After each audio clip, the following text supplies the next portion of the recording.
لا حول ولا قوة إلا بالله العلي العظيم. أعوذ بالله من الشيطان اللعين الرجيم. بسم الله الرحمن الرحيم. الحمد لله رب العالمين.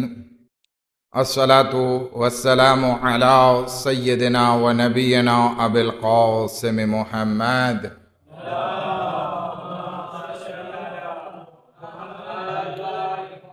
وأهل بيته الطيبين الطاهرين المعصومين المظلومين ولعنة الله على أعدائهم أجمعين. أما بعد، قال أمير المؤمنين علي بن أبي طالب عليه الصلاة والسلام: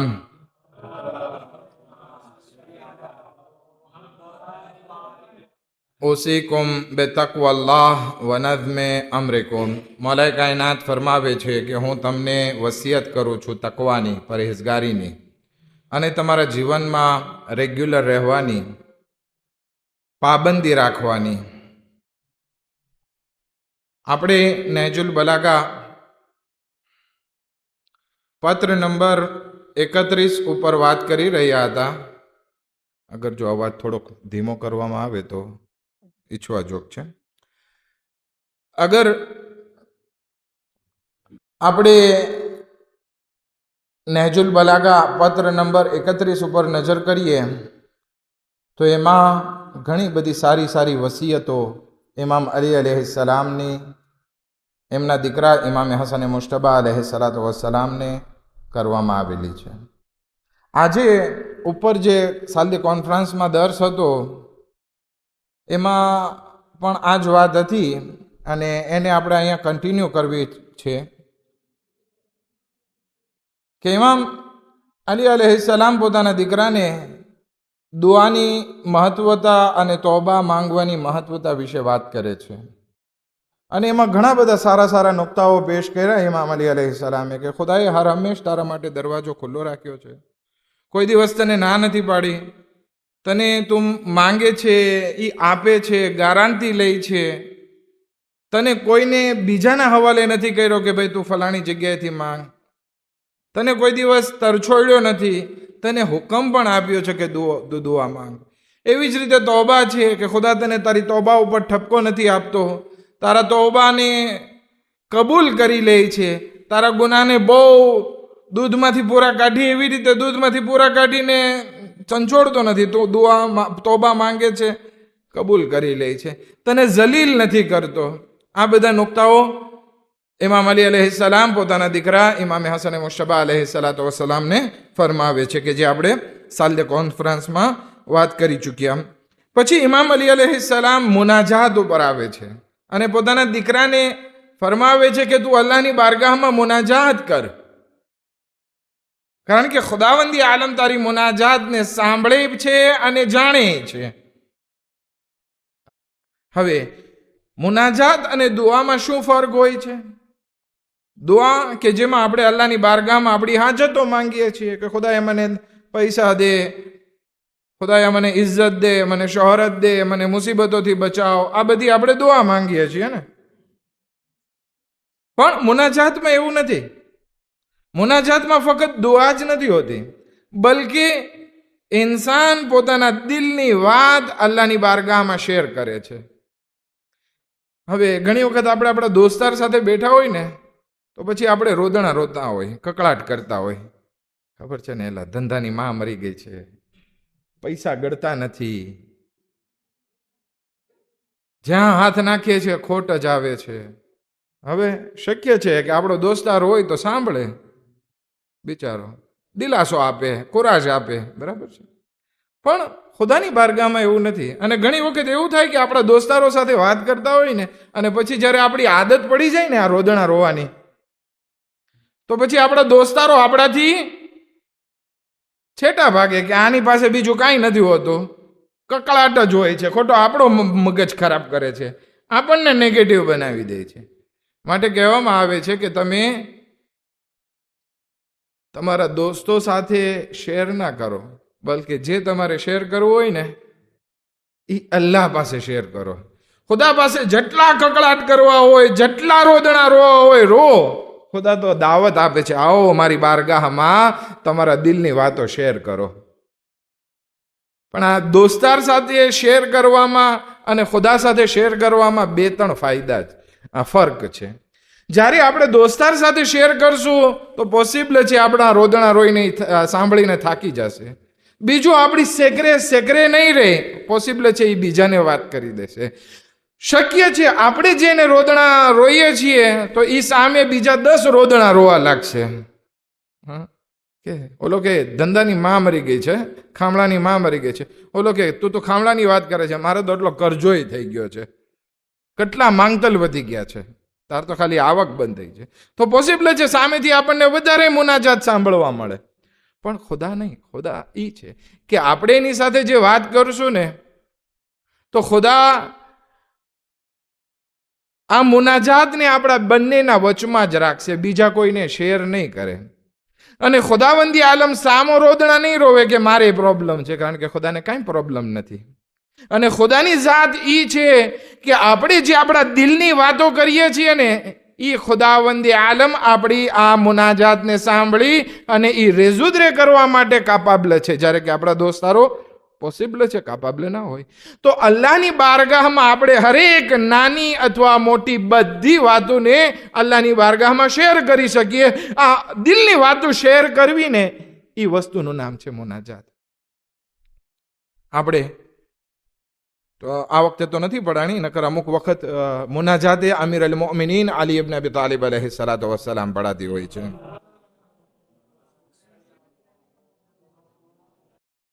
કે જેમાં આપણે કહેતા હોય, આય મારા મૌલા, આય મારા મૌલા, મૌલાય યા મૌલાય અના દઈફ વ અંતલ કવી. ખુદાયા હું નબળો છું, તું તાકાતવર છો. હાલ યરહમુ દઈફા ઇલ્લલ કવી. શું આ નબળા માણસ ઉપર કોઈ તાકાતવર સિવાય બીજો કોઈ રહેમ કરી શકે છે? આ ઇમામ અલી અલૈહિસ્સલામ કેટલી બધી વસ્તુ મૌલાએ મૌલાએ કરીને પોતાની એક ફેબલેસ બયાન કરે છે અને ખુદાની એક તાકાતને બતાવે છે, એક સિફતને બયાન કરે છે. તો અલ્લાહની બારગાહમાં આ બધી મુનાજાત શું છે? તો કે અલ્લાહની બારગાહમાં પોતાની હાજતોને માંગવી, પોતાના દર્દે દિલ બયાન કરવા. અને આ અલ્લાહની જાત એવી છે, એમાં નાનકડી એવી વસ્તુ માંગો તોય ખુદા સાંભળે છે, મોટી વસ્તુ માંગો તોય સાંભળે છે. આ શરૂ કરું પહેલા એક વાક્ય કહી દો. એક બાદશાહનો જન્મ દિવસ આવ્યો તો એ પોતાની પ્રજામાં એલાન કર્યો કે જેની જે કોઈ હાજત હોય ને એ બધા હાજત લઈને ઊભા રહે, હું બધાને દેવા માટે તૈયાર છું. તો બધા ઊભા રહ્યા. તો એક બહારથી માણસ આવ્યો હતો, તો કોઈક પૈસા માંગતો હતો ને કોઈ કપડાં માંગતો હતો ને કોઈક સવારી માંગતો હતો ને બધું એમ, અને બાદશાહ દેતો હતો દિલથી કે આજ મારો જન્મ દિવસ છે ને એટલે આપો. હવે એક માણસે એનો વારો આવ્યો જે બારગામથી આવ્યો હતો. એને પૂછ્યું તને શું જોવે છે? તો કે 1 મુઠ્ઠી ચાવલ. તો બાદશાહ ખીજાઈ ગયો. એટલે બાદશાહ ખીજાણો એટલે ઓલા સૈનિકોએ લાવીને એને માર્યો કે ભાઈ તમે મને શું કામ મારો છો? તમે તો કીધું કે માંગો ને હું માંગુ છું, ત્યારે તમે જ મારવા ભેગા થઈ ગયા. તો કે ભાઈ આ 1 મુઠ્ઠી ચાવલ તું ગમે એના પાસે ગયો હોત ને તને આપી દેત. બાદશાહ પાસે 1 મુઠ્ઠી ચાવલ માંગવી એ બાદશાહની બેઇજ્જતી કહેવાય, બરાબર ના કહેવાય. તો કે ઓકે હવે બીજી વખતે હું ધ્યાન રાખીશ, ચાલો માફ કરી દીધો, જવા દીધો. બીજા વર્ષે કે કંઈક એના છોકરાનો થોડાક 1-2 મહિના ના થયા એટલે એના છોકરાનો કે એની ઘરવાળીનો રાણીનો જન્મદિવસ આપ્યો. વળી એલાન કર્યો કે આ પાછા આવો માંગો. બધા માંગતા હતા ને દેતા હતા. હવે જ્યારે એ માણસનો વારો આવ્યો તો કે શું જોવે છે? તો કે તારું આખું રાજપાટ. શું જોવે છે? તારી આખી હુકુમત જોવે છે. વળી બધા સૈનિકોએ ભેગા થઈ અને માર્યો. તો કે હવે શું કામ માર્યો? તો કે બાદશાહની औकात પ્રમાણે મંગાય, એની औकात કરતા વધારે તો માંગવા જાય છે કે જે બાદશાહ નહીં આપી શકે તો એની બેઇજ્જતી થશે એટલે એ તને મારશે. ત્યારે એ માણસ કહે છે કે તમારો બાદશાહ કેવો છે? મારી औकात પ્રમાણે નથી આપી શકતો અને એની औकात બહારની પણ વસ્તુ નથી આપી શકતો. તો પછી ખોટે ખોટા મોટા મોટા દાવા શું કરે છે? જે આવો અને જે માંગવું હોય માંગો. આ તો આપણો પરવરદિગાર છે, જેની પાસે નાનકડી એવી વસ્તુ માંગો તો પણ અતા કરે છે, અને બાદશાહત માંગો તો બાદશાહત દેવા પણ તૈયાર છે. ઇમામ હુસૈન અલૈહિસ્સલામે અલ્લાહની બારગાહમાં બધું લૂંટાવી દીધું. હવે ઇમામ હુસૈન કાંઈ માંગતા નથી, તો પણ ખુદાવંદી આલમ હુસૈનના આઝાદારોને એના એક આંસુના બદલામાં એના બધા ગુનાહોને પણ માફ કરે છે, અને જન્નતમાં આલી દરજ્જો પણ અતા કરે છે.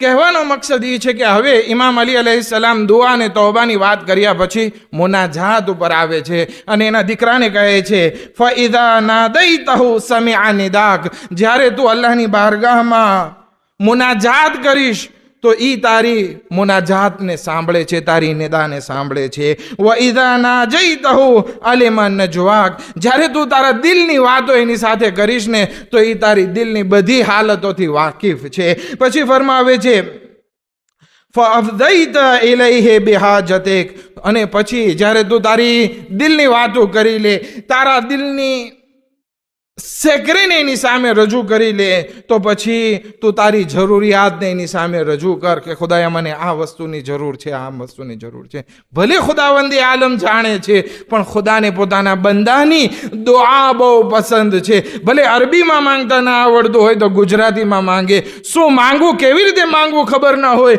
તો દુઆના તર્જુમા ઉઠાવીને લઈ લે અને અલ્લાહની બારગાહમાં માંગવાનું શરૂ કરે, કારણ કે અલ્લાહને પોતાના બંદાની આવાજ અને દુઆ માંગવી પસંદ છે. ભલે ખુદાને બધી ખબર છે કે આપણને શું જરૂર છે ને શું જરૂર નથી. પછી ઇમામ અલૈહિસ્સલામ આગળ ફરમાવે છે એમના દીકરાને કે તું તારી જરૂરિયાત એની સામે માંગ, અને તારા મનમાં જે પણ કોઈ હોય ને એ એનાથી છુપાવ નહીં, અને એને કહીને સંભળાવી દે. તારે દિલનો અવાજ એની સામે જાહેર કર, દિલને ખાલી કર. ઘણી વખત આપણે મુસીબતમાં હોય, પ્રોબ્લેમમાં હોય, જરૂરત હોય, દિલમાં ઘણું બધું રાખીને બેઠા હોય. દુનિયામાં ક્રિસ કાર્ડિયાકનો લેવલ આપણે જોવામાં આવે ને તો જણમાં ક્રિસ કાર્ડિયાકનો પર્સન્ટેજ વધારે છે ઓરતો કરતા. શું કામ? કારણ કે ઓરતોમાં એક આદત હોય છે રોઈને કાઢી નાખવાનું, અને જણમાં આદત હોય છે કે બધું દિલમાં ભરી રાખવાનું. પણ અગર જો આ ક્રિસ કાર્ડિયાકથી બચવું હોય ને તો આ બહુ સારો એવો નુસ્ખો છે. અલ્લાહની બારગાહમાં જઈને માંગે, જે વાત હોય રોઈને કકળાટ કરીને જે પણ હોય બધું દિલમાં અલ્લાહની બારગાહમાં કાઢી નાખે. જ્યારે કાઢી નાખશે ને તો આ દિલ હળવું થઈ જશે. તો ઇમામ અલી અલૈહિસ્સલામ પોતાના દીકરાને કહે છે, એ મારા દીકરા, તું તારી જરૂરિયાતને પણ અલ્લાહની બારગાહમાં માંગ, અને તારા દિલમાં જે તારી મનની વાતો હોય ને એ પણ અલ્લાહની સામે રજૂ કરી દે. ભલે પછી એમાં તારા દુઃખોની ફરિયાદ હોય કે પછી તારી મુસીબતોને દૂર કરવા માટે અલ્લાહ પાસે ઇલ્તમાસ હોય, બધું એના પાસે તું રજૂ કરી નાખ. અને ખાલી એમ જ નહીં જરૂર છે, બલકે તું જે બધા કામ કરે છે ને, વસ્તાનત હો અલા ઉમુરેક, અને તું તારા રોજિંદા કાર્યોમાં પણ અલ્લાહને ભાગીદાર બનાવી નાખ. અલ્લાહ પાસે તારા રોજિંદા કાર્યોમાં પણ એનાથી મદદ માંગ. તું એકલો આ બધું દુનિયાના બધા કામ નહીં કરી શકે, ખુદાને પણ સાથે લઈ લે. ખુદાએ તુંય મારી મદદ કર. જેવી રીતે હઝરત મૂસા અલૈહિસ્સલામે ફિરૌન પાસે જવા માટે દુઆ માંગી હતી. શું કીધું હતું કે ખુદાએ હું જાઉં તો છું હઝરત ફિરૌનને સમજાવવા માટે, પણ તું કામ કર, રબ્બી ઇશ્રાહ લી સદરી વયસ્સિર લી અમરી વાહલુલ ઉક્દતમ મિન લિસાની યફકહુ કૌલી. ખુદાએ તું મારા કામને આસાન કર, અમારી મુશ્કેલાતોને આસાન કર, અમારી જબાનની ગાંઠોને ખોલી નાખ. તું બધું કામ કર અમારા સાથે, નહીતર અમે એકલા આ બધા કામ પાર પાડી શકશું નહીં. આટલી બધી મુનાજાત વિશે ખુદાવંદી આલમ વાત કરી નાખે છે ને, પછી આવે છે દુઆની ફઝીલત વિશે. પાછી ફઝીલત બયાન કરે છે. પહેલા લગભગ 6-7 નુક્તા દુઆ ઉપર બયાન કરી નાખ્યા, જે આપણે સાલદે કોન્ફરન્સમાં બયાન કર્યા. વળી પાછા ઇમામ અલી અલૈહિસ્સલામ તૌબાની વાત કરી અને મુનાજાતની વાત કરી, અને પછી પાછી તૌબાની વાત કરે છે. શું કામ? કારણ કે આગળ એક વસ્તુ ઇમામને કહેવી છે કે દુઆ ઘણી વખત શા માટે કબૂલ થતી નથી. એટલા માટે અહીંયા ફરી દુઆની ફઝીલત બયાન કરે છે. અગર જો એક સલવાતનો સહારો આપો ને તો આપણે એ દુઆની ફઝીલત વિશે વાત કરીએ.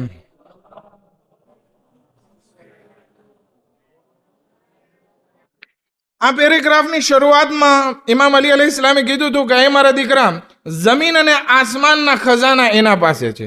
હજી પાછા ઇમામ અલી અલૈહિસ્સલામ ફરમાવે છે કે તું એની પાસે માંગ, એવી રહેમત માંગ અલ્લાહના ખજાનામાંથી, અને એવી વસ્તુ માંગ કે એના સિવાય દેવા ઉપર બીજું કોઈ કાપાબલ નથી. કઈ મારા દીકરા, અલ્લાહની બારગાહમાંથી એવો સવાલ કર, એના ખજાનામાંથી એવો સવાલ કર એની રહેમતના વાસ્તાથી કે એને દેવા માટે બીજું કોઈ કાદેર નથી, ફક્ત ખુદા જ દઈ શકે. હવે દાખલા તરીકે ઓલો બાદશાહ હતો, એની પાસે આખી હુકુમત માંગી તો બાદશાહ દેવા ઉપર કાદેર નથી, કારણ કે એની કેપેસિટી છે. પણ ખુદા પાસે એવી કોઈ લિમિટ નથી, એને જેટલું માંગો એની પાસે એ દેવા માટે તૈયાર છે. જસ્ટ આપણી લાયકાત હોવી જોઈએ એ કબૂલ કરવા માટે. બાકી ખુદા તો દેવા માટે તૈયાર છે. માટે ઇમામ અલી અલૈહિસ્સલામ ફરમાવે છે કે એની પાસે સવાલ કર એની રહેમતના ખજાનામાંથી કે જે એવી વસ્તુ તું માંગ કે જે દેવા માટે એના સિવાય બીજું કોઈ કાપાબલ નથી. શું માંગવાનું છે? મિન ઝિયાદતિલ આમાર વ સિહાતિલ અબદાન વ સાઅતિલ અરઝાક. અહીંયા ત્રણ ઇમામ અલી અલૈહિસ્સલામ ત્રણ એક્ઝામ્પલ આપે છે કે શું ખુદા પાસે માંગ, તો કે અલ્લાહ પાસે માંગ કે તારી ઉમ્રમાં વધારો કરે. બીજી વસ્તુ, તારી સેહતો સલામતીમાં, તારા શરીરની સેહત અને તંદુરસ્તીમાં વધારો કરે, તને સેહત આપે. અને ત્રીજું, તારી રોજી બહોળી કરે, રિસ્કમાં વધારો કરે. આવું બીજું કોઈ આપી શકે? કોઈનામાં તાકાત છે જે આપણી ઉમ્ર વધારી શકે? કોઈનામાં તાકાત છે જે આપણને તંદુરસ્તી આપી શકે? કોઈનામાં તાકાત છે આપણું રિસ્ક વધારી શકે અગર જો ખુદા ના ચાહે તો? નહીં, કોઈના. આ ખુદા પાસે છે. તો આપણે જે માંગવું હોય અલ્લાહ પાસે માંગીએ, અને એવી વસ્તુ માંગીએ કે જે મખલુક પણ દેવા માટે કાદિર ના હોય. હવે ઉમ્રમાં વધારો, અહીંયા એક ચોથા ઇમામની મને દુઆ યાદ આવે છે. અલ્લાહુમ્મા અમ્મિરની મા કાના ઉમરી બદલતન ફી તાઅતિક. ખુદાએ મારી ઉમ્રમાં વધારો કર. કોણ ફરમાવે છે? ચોથા ઇમામ. મારી ઉમ્રમાં વધારો કર ત્યાર સુધી કે મારી ઉમ્ર તારી ઇતાઅતમાં પસાર થતી હોય. વ ઇન કાના મુરદાન લિશૈતાન ફાકબિદની. પરંતુ ખુદાયા મારું જીવન, મારી ઉમ્ર શૈતાનનું ખેતર બની ગયું હોય ને તો બહેતર છે મને ઉઠાવી લે. શૈતાનનું ખેતર એટલે શું? તમે ખેતરમાં જાઓ ને, જ્યાં ચાવલ વાવેલા હોય કે ઘઉં વાવેલા હોય, ત્યાં વાડ બાંધેલી હોય, પણ ઘણી વખત આ વાડ તૂટી જાય અને એમાં ગાય બકરા દાખલ થઈ જાય. પછી શું કરે? એ ખાવાનું શરૂ કરે અનાજના ઓલા છોડને, ડુંડાને. મકાઈ હોય કે જે હોય, થોડુંક અહીંયાથી ખાશે, થોડુંક અહીંયાથી ખાશે, થોડુંક અહીંયાથી, એટલે આખી ફસલ બરબાદ કરી નાખશે આવા જાનવરો. તો એવી રીતે ઇમામ ઝૈનુલ આબિદીન અલૈહિસ્સલામ અલ્લાહની બારગાહમાં કહે છે કે ખુદાએ અગર જો મારી ઉમ્રમાં, મારા જીવનમાં આ શૈતાન આ જાનવરોની જેમ આવી ગયો હોય અને થોડુંક મારી ઇબાદતને ખાતો હોય, થોડાક મારા ઈમાનને ખાતો હોય, થોડીક મારી નેકીઓને ખાતો હોય, થોડાક મારા સદકાને ખાઈ જતો હોય, આ બધી વસ્તુને ખાઈ જતો હોય ને, તો હજી વધારે ખાઈને એ પહેલાં વધારે નુકસાની થાય ને એ પહેલાં મને આ દુનિયાથી ઉઠાવી લે. તો માટે આપણે અલ્લાહની બારગાહમાં દુઆ કરવાની છે કે ખુદાયા મારી ઉમ્રમાં વધારો કર, પણ એવી ઉમ્ર કે જે ઈમાન સાથે હોય. અગર ઈમાન વગર હોય તો એ જીવન બેકાર જીવન છે. અને અમુક હદીસોમાં તો કહેવામાં આવે છે કે જે એની જિંદગીમાં ખુદાને ઈમાન ન હોય એ લોકો ચાલતા ફરતા મુર્દા છે. ચાલતા ફરતા મુર્દા, એનાથી કાંઈ ફાયદો નથી. ના તો કોઈને ફાયદો પહોંચાડી શકે છે અને ઉલટાનું નુકસાની કરે છે. ખેર, ઇમામ અલી અલૈહિસ્સલામ ફરમાવે છે કે અલ્લાહની બારગાહમાંથી એવી વસ્તુ તું માંગ કે જેના સિવાય બીજું કોઈ દેવા ઉપર કાદિર નથી. હઝરત ઇબ્રાહીમ અલૈહિસ્સલામની આપણે કુરાન મજીદમાં દુઆ જોઈએ ને, અલ્લઝી ખલકાની ફહુવા યહદીન, કે ખુદાએ મને ખલ કર્યો, ખુદા જ ખલ્ક કરી શકે, બીજું કોઈ ખલ્ક કરી શકે નહીં. અને પછી ફહોવા યહદીન, અને પછી એણે મારી હિદાયત કરી. વલ્લદી હુવા યુતઇમુની વ યસ્કીન, એ ખુદા જ છે કે જેણે મને ખાવાનું, મારા સુધી ખાવાનું પહોંચાડ્યું, મને ખાવાનું ખવડાવ્યું અને મને પાણી પીવડાવ્યું. વ ઇઝા મરીઝતુ ફહુવા યશફીન, કે જ્યારે હું બીમાર થયો તો ખુદાએ મને શફા આપી. વલ્લદી યુમીતુની સુમ્મા યુહયીન, અને એ જ મારો પરવરદિગાર છે કે જે મને મારે છે અને ફરી પાછો મને જીવતો કરે છે.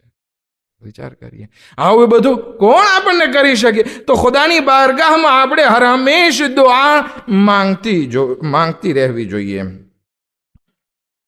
પછી ખુદાવંદી આલમ ઇમામ અલી અલૈહિસ્સલામ પોતાના દીકરા ઇમામ હસન મુશ્તબાને બહુ મહત્વની વાત કરે છે.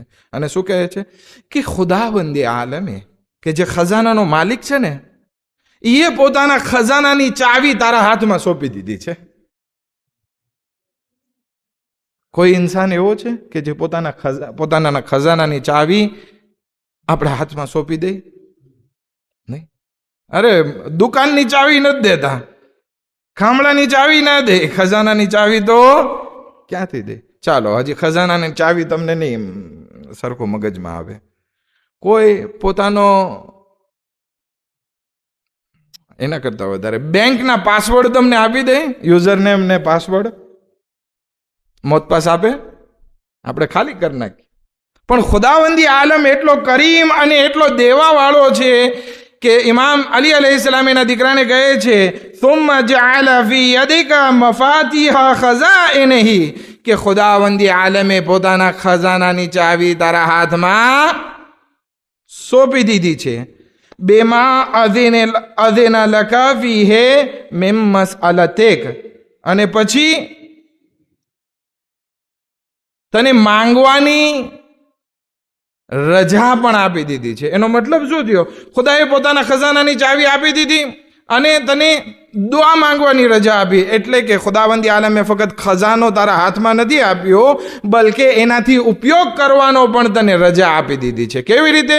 ચાવી હાથમાં આપી દીધી, અને અગર જો આપણને કહ્યું હતું કે ચાવી રાખજે પણ એમાંથી કાંઈ લેજે નહીં, પણ ના, ખુદાવંદી આલમ કહે છે કે આ ચાવી તારે જોતું હોય ત્યારે લઈ લેજે. હવે આ ચાવી શું છે? અલ્લાહના ખજાનાની ચાવી, તો કે દુઆ. આ દુઆ થકી તું જ્યારે ચાહે ત્યારે અલ્લાહના ખજાનાને ખોલી અને તારી જે હાજતો છે એને તું મેળવી શકે છે. અદ્દુઆ મફાતિહુન નજાહ વ મકાલીદુલ ફલાહ વ ખૈરુદ દુઆ મા સદરા અન સદરી નકી વ કલ્બી તકી. દુઆ જે છે એ તારી સફળતાની ચાવી છે અને તારી કામયાબીની ચાવી છે, અને બહેતરીન દુઆ એ છે જે તારા સાચા દિલ સાથે અને ડરતા દિલ સાથે તું અલ્લાહની બારગાહમાં માંગે. ખજાનાની ચાવી કેટલી બધી છે અલ્લાહની, પણ હવે એ ચાવીને આપણે ઉપયોગમાં તો લઈએ, પણ આપણે એટલા બધા દુનિયામાં વ્યસ્ત છીએ કે આપણે દુઆ માંગીએ છીએ ને તો એ ઓલો પોપટ ટેં કરતો હોય ને એના જેમ દુઆ માંગીએ છીએ. સમજીને સાચા દિલથી ડરતા અલ્લાહની બારગાહમાં ખુશુની સાથે દુઆ માંગીએ તો અલ્લાહના ખજાનાની દરવાજા આપણી માટે ખુલી જશે. પછી ઇમામ આખરી વાત ફરમાવે છે અને એમાં લગભગ અમુક નુક્તાઓ બયાન કરે છે. લગભગ 4 નુક્તા છે કે જે 4 નુક્તા આપણે કહી દઈએ અને પૂરું કરીએ. પછી ઇમામ ફરમાવે છે કે ઘણી વખત એવું બને છે કે તારી દુઆ કબૂલ નથી થતી, તો તું એમાં નારાજ ના થઈ જાજે. તારી દુઆ કબૂલ થવામાં મોડું થાય તો તું નિરાશ ના થજે, કારણ કે તું જે અલ્લાહ પાસે માંગે છે ને એ તારી નિયત પ્રમાણે હોય છે, અને નિયત પ્રમાણે ખુદાવંદી આલમ તારી દુઆને કબૂલ કરે છે. હવે તારી નિયત પ્રમાણે તું જે માંગીશ ને એ પ્રમાણે ખુદાવંદી આલમ તને આપશે, જલ્દી અથવા મોડું. હવે આપણે અલ્લાહ પાસે માંગીએ કે ખુદાયા તું મને આટલા મિલિયાર્ડ આપી દે, પણ આપણી નિયતમાં શું હોય કે આટલા બધા પૈસા મળી જાય ને પછી હું ફલાણાને દેખાડી દઉં, પછી ખુદાવંદી આલમ અહીંયા દેવાનો નથી. કહે છે કે તું દુઆ માંગ્યો, ભલે દુઆ માંગ્યો, ડરતા માંગ્યો, રડતા માંગ્યો, સાચા દિલથી માંગ્યો, પણ તારી નિયત શું હતી? જો પહેલા તારી નિયત હતી કે તું બીજા મોમિન ભાઈની મદદ કરીશ. અને ઘણા લોકોની હાલત એમ હોય કે અલ્લાહ પાસે માંગે, નિયત પણ સારી હોય, પણ પછી અમલ વખતે ખુદાને ખબર હોય કે આ ભાઈ સરખા રહેવાના નથી. આપણે એમ કહેવાય છે ને, હુસ્ન હોતા હૈ તો નજાકત આહી જાતી હૈ. આ ઉર્દુનો એક છે કે જ્યારે ખૂબસૂરતી આવે ને ત્યારે જરાક નખરા તો વધી જ જાય. હા, તો આવી વસ્તુઓ ખુદા જાણે છે કે તારી નિયત શું છે અને નિયત પછી એનું રિઝલ્ટ શું આવે છે, આ બધું ખુદા જાણે છે. એટલે ઘણી વખત ખુદાવંદી આલમ તારી દુઆ કબૂલ કરવામાં મોડું કરે છે કે પહેલાં સુધરી જા, નિયતને ઓકે કર અને સરખો ઈરાદો કર કે અલ્લાહ જે તને નહેમત આપશે એને રાહે ખુદામાં જ ઉપયોગમાં લઈશ, પછી ખુદાવંદી આલમ તને આપે. એટલે ઘણી વખત મોડું થાય તો તું નિરાશ ના થઈ જાજે, કારણ કે એનું કારણ તારી નિયત અને તારા ઈરાદા છે. એક સલવાત પડે મોહમ્મદ વ આલી મોહમ્મદ પર.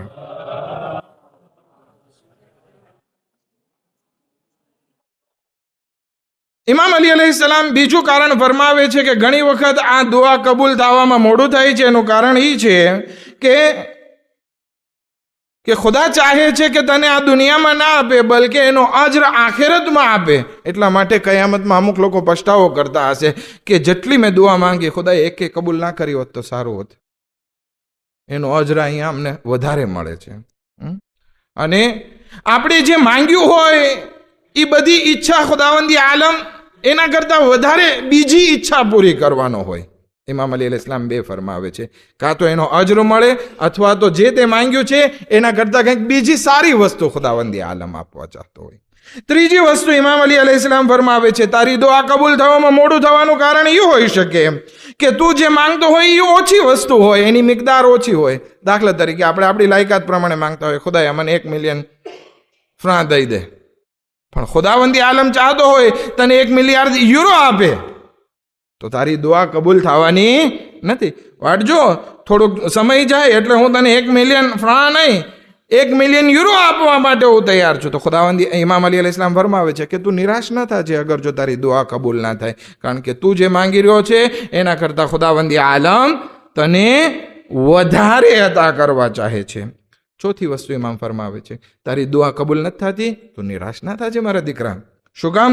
કારણ કે શક્ય છે તું જે માંગી રહ્યો હોય એ તારા માટે નુકસાનકારક હોય, તારો દીન એનાથી બરબાદ થઈ જતો હોય. એટલા માટે ખુદાવંદી આલમ પાસે આપણે એવી વસ્તુ માંગીએ કે જેનાથી આપણો દીન બરબાદ થતો હોય તો ખુદા બહેતર જાણે છે કે શું કબૂલ કરવું અને શું કબૂલ ના કરવું. ખુદાવંદી આલમ કુરાન મજીદમાં ઇરશાદ ફરમાવે છે, અસા અન તુકરહુ શૈઅન વ હુવા ખૈરુલ લકુમ. ઘણી વખત અમુક વસ્તુ તમને સારી ના લાગતી હોય પણ એ જ વસ્તુ તમારા માટે સારી હોય. વ અસા અન તુહિબ્બુ શૈઅન વ હુવા કરહુન લકુમ. અને અમુક વસ્તુ તમને બહુ પસંદ હોય પણ એ તમારા માટે સારી ના હોય. તો ખુદા જાણે છે તમારી કઈ દુઆને કબૂલ કરવી અને કઈ દુઆને અજ્ર માટે સાચવી રાખવી. ઘણી વખત તમે એવી વસ્તુ માંગો કે જેનાથી તમને નુકસાન હોય, તમારા ફામીને નુકસાન હોય, તમારા સમાજને નુકસાન હોય, યા તો તમારા દીન ઉપર આફત આવી પડતી હોય અને તમારો દીન નાશ થતો હોય. એટલા માટે ખુદાવંદી આલમ કબૂલ ના કરતો હોય. અને આ વસ્તુ એક વસ્તુ આપણે ધ્યાન રાખી લેવાની છે કે આપણને ખુદાવંદી આલમે દુઆ માંગવાનો હુકમ આપ્યો છે, તોબા અને ઇસ્તિગફાર કરવાનું કીધું છે, મુનાજાત કરવાનું કીધું છે. તો હવે પછી આ દુઆ કબૂલ થાય, મુનાજાત કબૂલ થાય કે ના થાય, પણ આપણી જિમ્મેદારી છે કે આપણે આ કામ કરતા રહેવું જોઈએ. અને એમાં એવું નથી કે શબે કદ્ર પસાર થઈ ગઈ એટલે હવે દુઆના દરવાજા બંધ થઈ ગયા છે. ના, જેમ જેમ આ માહે રમઝાન પૂરો થવા આવે છે એમ એમ ખુદાની રહેમત વધુ જોશમાં આવે છે. અને ખુદા કહે છે કોઈ મારી પાસે માંગવા વાળું એને હું વધારે આપું. જેમ જેમ દિવસો આગળ વધે છે એમ એમ ખુદાવંદી આલમ જહન્નમથી નજાત આપનારા બંદાઓની સંખ્યામાં વધારો કરતો જાય છે. અને જ્યારે ઈદની રાત આવે છે ને તો આખા માહે રમઝાનમાં માફ ના કર્યા હોય ને એની કરતાં બમણાને ખુદાવંદી આલમ માફ કરે છે. તો ખુદાવંદી આલમ આટલું દેવા માટે તૈયાર છે, તો પછી આપણે શું કામ લેવામાં કોતાહી કરીએ છીએ? ખુદા કહે છે અંતુમુલ ફુકરા, તમે બધા મંગાતક છો, ફકીર છો, ગરીબ છો. તો ફકીર અને ગરીબ અને મંગાતકનું કામ શું હોય? શું હોય? માંગવું. આપણે બધા મંગાતક છીએ અલ્લાહની બારગાહમાં, તો માંગીએ શું કામ નથી માંગતા જ્યારે કે એની રહેમતના દરવાજા ખુલ્લા છે? ખુદા પુકારે છે અને આપણે મોઢું ફેરવીએ. ખુદા કહે તમે આવો મારી પાસે માંગો અને કે છે ના ના ના મને આળસ પડે છે નથી માંગો. શું કામ? જ્યારે કે આપણી જરૂરિયાત બહુ વધારે છે. એક આખરી વાત કહી દઉં જહેમત તમામ. એક માણસ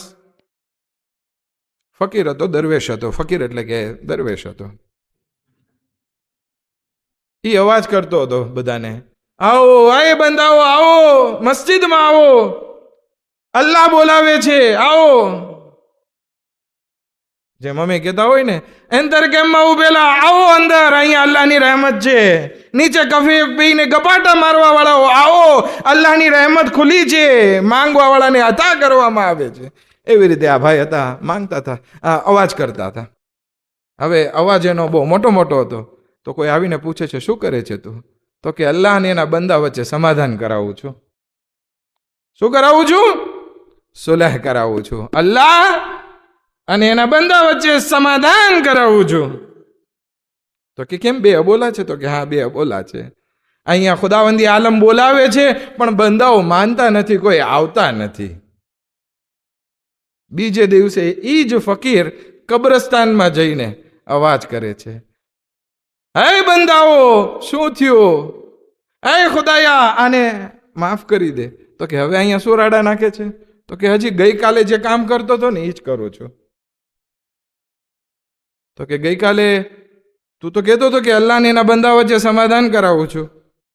તો કે આજે એ જ કરાવું છું. અલ્લાહને એના બંદા વચ્ચે સમાધાન કરાવું છું, પણ ફર્ક એટલો છે આજે ખુદા નથી માનતો, બંદા તો માને છે. શું છે? આજે ખુદા નથી માનતો. હવે જ્યારે ખુદા નારાજ થઈ જાય પહેલા અલ્લાહની બારગાહની રહેમતના દરવાજા ખુલ્લા છે, એની રહેમતથી મેળવી લ્યો, જેટલું માંગવું હોય માંગી લ્યો. ગુનાહની માફી દેવા ખુદા તૈયાર છે, હાજતો કબૂલ કરવા ખુદા તૈયાર છે, તમને અજરે અઝીમ દેવા ખુદા તૈયાર છે. અત્યારે ખુદા તૈયાર છે કે તમારા ગુનાહોને માફ કરી તમને જન્નતમાં બહેતરીન દરજ્જાઓ અતા કરે. પણ એ બંદાઓ શું કામ ગાફિલ છો? શું કામ એનાથી નારાજ છો? એ વખત ના આવી જાય કે મોત તમારા ઉપર આવી જાય અને અલ્લાહની રહેમતના દરવાજા બંધ થઈ જાય, પછી તમે ગમે એટલી નેકી કરવા ચાહશો, ખુદા એક નેકીને કબૂલ નહીં કરે. તમે જેટલી માફી માંગવા ચાહશો, ખુદા તમારો એક ગુનાહ માફ નહીં કરે. માટે વખત છે, વખત છે, માંગી લઈએ. આવો આપણે પણ અલ્લાહની બારગાહમાં એની રહેમતનો વાસ્તો આપી દુઆ કરીએ. આય પરવરદિગારા તને તારી રહેમતનો વાસ્તો, તારો ફઝલનો વાસ્તો, તને તારા માસૂમીન અહલે બેત અલૈહિસ્સલામનો વાસ્તો અમારા તમામ ગુનાહને કબીરા સગીરાને માફ ફરમા, અમારી ઇબાદત અને ઇતાઅતને કબૂલ ફરમા, અમારી મુશ્किलातों आसान फरमा, हमारा रिस्क में बरकत इनायत फरमा. खुदा जे बेरोजगार છે ને रिस्क वासे इनायत फरमा. खुदा बेहक मोहम्मद व आले मोहम्मद दुश्मनान इस्लाम ने निस्त नाबूद फरमा. परचम इस्लाम ने सरबुलंदी इनायत फरमा. इमाम ज़मान अलैहिस्सलाम ना ज़ुहूर में जल्द जल्द आजिल फरमा. अने मोने अंसारों में शुमार फरमा. रब्बना तकब्बल मिन्ना इन्नका अंतस समीउल अलीम.